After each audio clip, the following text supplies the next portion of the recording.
Sherry. Ẹ wò àfi sùúrù o ṣe lẹ́yìn tẹ́ bá ń tẹ̀lé wa dáadáa lórí èjìṣẹ́ ẹ rí pé mo ṣe live stream kan jọ kan mo ní àwọn kan fẹ́ join ní Yorùbá mo ní ṣùgbọ́n kàn fi òótọ́ ọnú kan fi ṣe kí ni kan fi ṣe àwọn kan ló ń pè ní Yorùbá Council of Elders àbí kí ló ń pè wọ́n wọ́n ti ń sọ pé kò sí Yorùbá nation àwọn máa ṣe o ẹ bá mi sọ fún wọn pé ṣé wọ́n rántí tó ní tìrì ṣe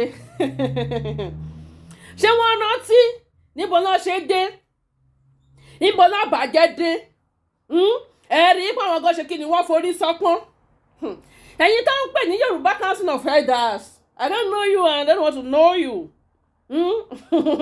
afẹ́tàkẹ́ lọ sọ wá gbẹ́jẹ́mọ́wọ́ tẹ́ ẹ bá Yorùbá nation fi agagbága ó mà ṣe o mo ní tẹ́ ẹ bá Yorùbá nation ṣe kí ni tẹ́ ẹ bá Yorùbá nation fi agagbága tẹ́ ẹ ń bá Yorùbá nation jẹ́ pọ́lítìrì ṣe wá bàjẹ́ ẹ má jẹ́ kí n parọ́ fún yín bẹ́tà kẹ́yìn pípọ̀ yìí kẹ́lọ́ ṣe kí ni kẹ́ ẹ lọ gbé ṣé ewé agbẹ́jẹ́ yín mọ́wọ́ jẹ́ kẹ́ ẹ má kọjá àyè yín ẹ wò ẹ má jẹ́ kí n sọ̀rọ̀ jù àwọn bàbá mi bàbá Èkìtì wọ́n ti sọ̀rọ̀ lórí ẹ̀ mo wá fẹ́ kẹ́ wá lọ gbọ́ ohun tí wọ́n sọ. pé ẹ káàbọ̀ lẹ́ẹ̀kan sí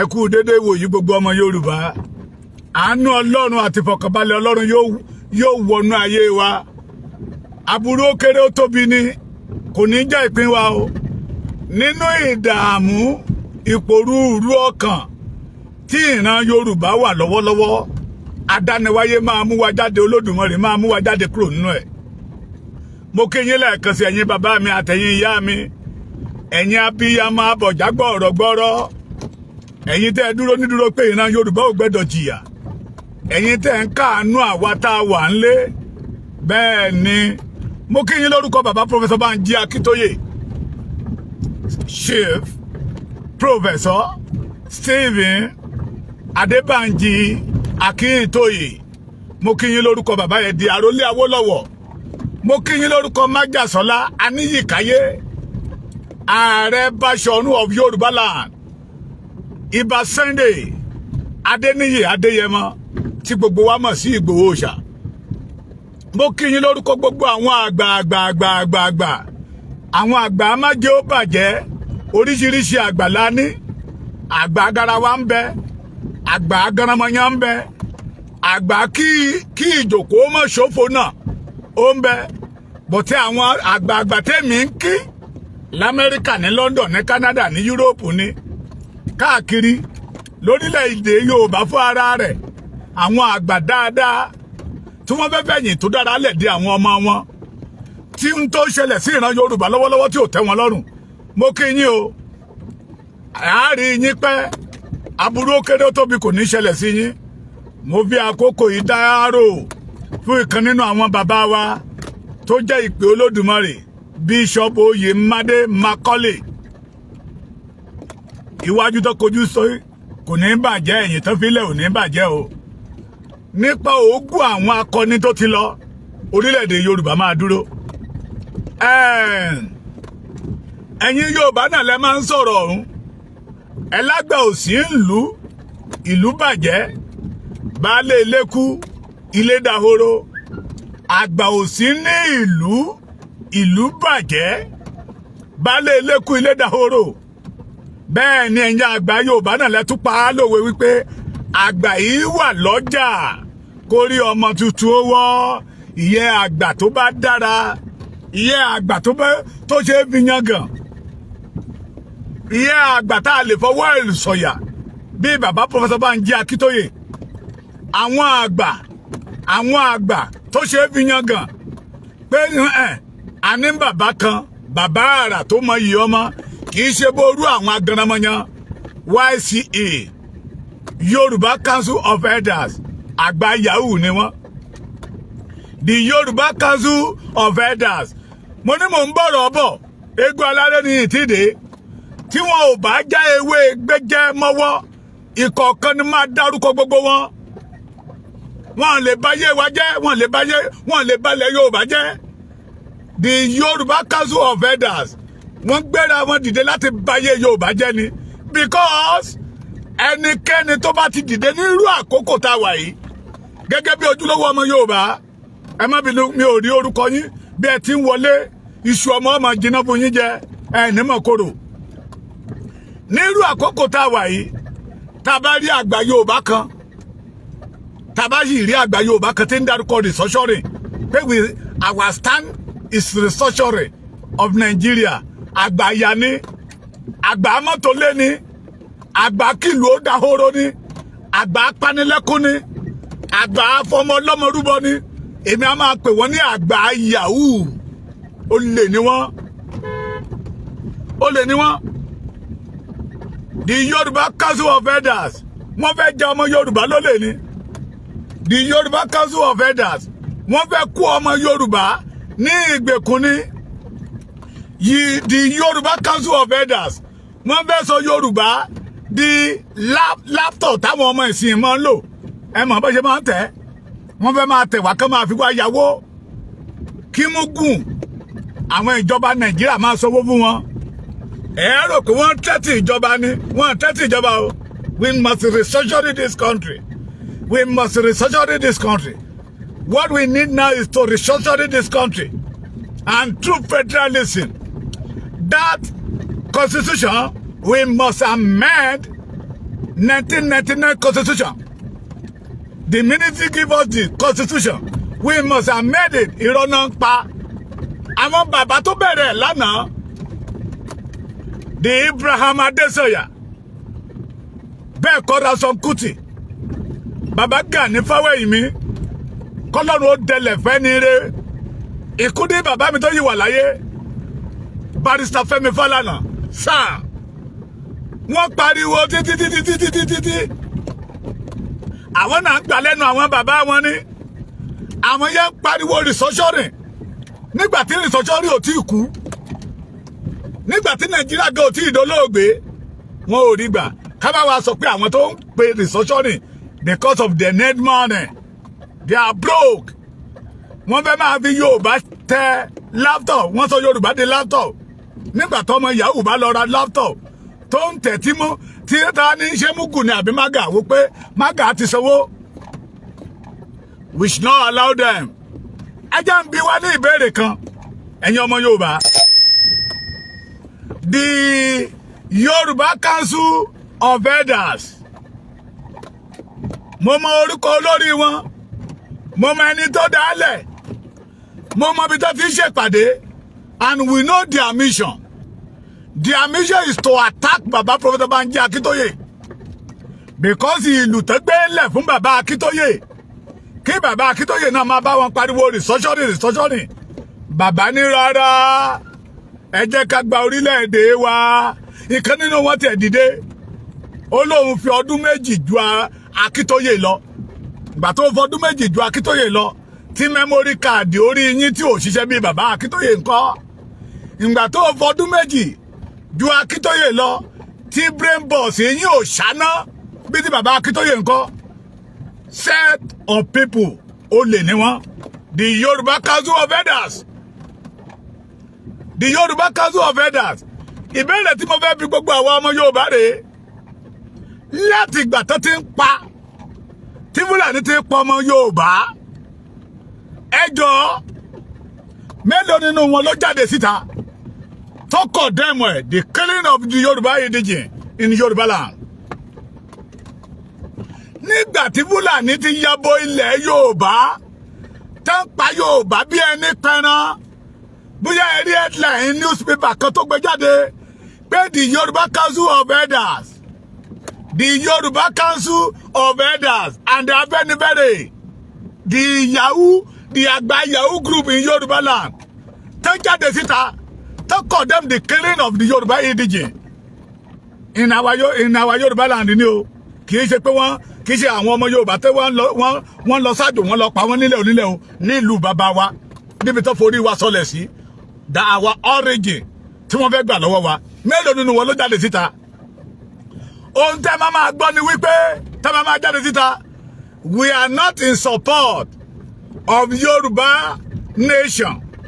We are not in support of Yoruba self-determination. What we are in support is restructuring through federalism, amendment of constitution. Torí wípé ibẹ̀ náà ti máa rí olè jà. Ibẹ̀ náà ti máa rí brown envelope gbà. ibẹ̀ ní ti máa rí jíìpù Prado jíìpù gbà majority of them 150 million Prado jíìpù tí Tinubu rà sáwọn senate àtàwọn rẹ́pù ó ti ranjú mọ́ wọn. Wọ́n mọ̀ pé Yorùbá self-determination if you have our independent ó lè tán jà yẹ wọn ò ní rí jà. Ẹ wá bá mi bí wọ́n léèrè ṣé ẹ̀mí ọmọ Yorùbá ò ṣe pàtàkì sí wọn ni ju owó tán lé lọ. Ẹ wá bá mi bí wọ́n léèrè pé ṣé lóòótọ́ lòdòdó ṣọmọ ọkọ ni wọ́n torí mi ò rí tí ọmọ ọkọ fẹ́ bọ́ nínú ìgbèkùn tó bá dẹ́pọ̀ ọmọ ọkọ ni wọ́n tó fẹ́ bọ́ nínú ìgbèkùn tẹ́ni rárá ọ̀ ẹja wà nínú ìgbèkùn yẹn torí pé owó tó fẹ́ gbà lọ́wọ́ wọn. Àgbà yahoo ni wọ́n. We the Yoruba we must not allow it to happen. Àgbà yahoo ni wọ́n o. Yoruba Council of Elders. Yoruba ẹ fúnra o. Láti jọ́ tí Fúlàní ti ń pa wá. Wọ́n á sọ nǹkan kan o. Ẹ lè rí wọn kán sọ̀rọ̀ lórí nínú pépà. They did not condemn the killing of Yorubas. Ṣùgbọ́n táwọn pariwo ní amendment of constitution. Bẹ́ẹ̀ ni restructuring tán fi jẹun. Inú mi dé dùn. I know the Bọ́lá Ahmed Tinubu kò ní dá wọn lóhùn. Ẹ mọ̀ pé Bọ́lá Ahmed àtàwọn náà wọ́n jọ pariwo restructuring tẹ́lẹ̀ ni. Ojú Bọ́lá Ahmed ti là ó mọ̀ pé ìkòkò ọbẹ̀ ni. All the àgbààgbà àwọn àgbààgbà Yorùbá tán pariwo restructuring. Ìkòkò ọbẹ̀ wọn ní to make money. Wọ́n lóko wọ́n lódò. They have no company. Wọ́n tó fi ń jẹun nìyẹn. Tẹ́bá gbọ́ ń tàgbà fi ń jẹun. Abẹ́ ewé ló wà. Restructuring yẹn làwọn fi ń jẹun. Wọ́n dẹ̀ fi ń jọ Yorùbá ni. Wọ́n fi ń jọ Yorùbá ni. We must say no to them. Ohun tó bí èmi nínú jù pátápátá wọn ní àwọn ní agbẹnusọ the new voice for the Yorùbá race. Ògún ló máa pa gbogbo yín Ògún. Ilẹ̀ Yorùbá máa mú gbogbo ẹ̀yin àgbààgbà ọ̀dàlẹ̀. Ẹ̀yin adàgbàjẹ́rà òfù ilẹ̀ Yorùbá ilẹ̀ máa mú yín. Ilẹ̀ Yorùbá máa mú yín. Ẹ gbórí ilẹ̀ Yorùbá ẹ jata. Ẹ mọ̀ gbórí ilẹ̀ Yorùbá ẹ jẹ́pò. Ẹ gbórí ilẹ̀ Yorùbá ẹ bímọ ẹ láyà. Yorùbá bọ́ yín, Yorùbá sọ yín dènìyàn. Yorùbá bú aṣọ òṣì kò lọ́rùn yín. Ẹ wá ń fi bí sán fún ilẹ̀ Yorùbá. Ilẹ̀ yẹn máa mú yín. Ẹ̀yin ọmọ Yorùbá ẹ má dáwọ́ lóhùn. The Yoruba Council of Elders àgbà yahoo ni wọ́n. Enemy òmìnira ilẹ̀ Yorùbá ni wọ́n. Ẹ bi wọ́n léèrè ẹ̀yin journalist mo bẹ̀ yín lọ interview wọn kí ni stand wọn. They will tell you the restructuring. Òkú ènìyàn lóyìn máa sọ fún wa wípé ní ìkórìtà tá a wà yìí pé Nàìjíríà sì wà live. Mo ń wo program kan lọ́sọ̀ yìí Minister of Women Affairs àwọn committee kan wá lọ́bọ̀ wọ́n ń bí léèrè question. Ìgbé ló ń kélé wọn lórí tọ́jọ́ pariwo lé wọn láwọn lórí ó lè gbé àní nígbà tó mọ̀ pé àwọn rep yẹn ó lè ní wọ́n òun náà ó lè ń tọ́sẹ̀ ó lè lórí àpáta. Tí ènìyàn kan bá wá sọ fún yín pé Nàìjíríà wọ́n sì máa wà òkè ẹ rí ẹni yẹn gẹ́gẹ́ bí armed robbers, notorious armed robbers. So the Yoruba Council of Elders àgbà yahoo ni wọ́n. We must block them. We must not give them chance láti bayé ọjọ́ ọ̀la Yorùbá jẹ́. What we need Yoruba freedom. What we need Yoruba total freedom. We want to go back to our nation. Orísun wa tó ń sàn tó ń ṣàn fún wàrà àti fún oyin. You know the reason they see Baba Akintoye as enemy? Tẹ́ ẹ bá flashback. Wọ́n mọ̀ Ọlọ́run ju ẹ̀dá lọ. Àwọn fún ara wọn ló yan Baba Akintoye as a leader.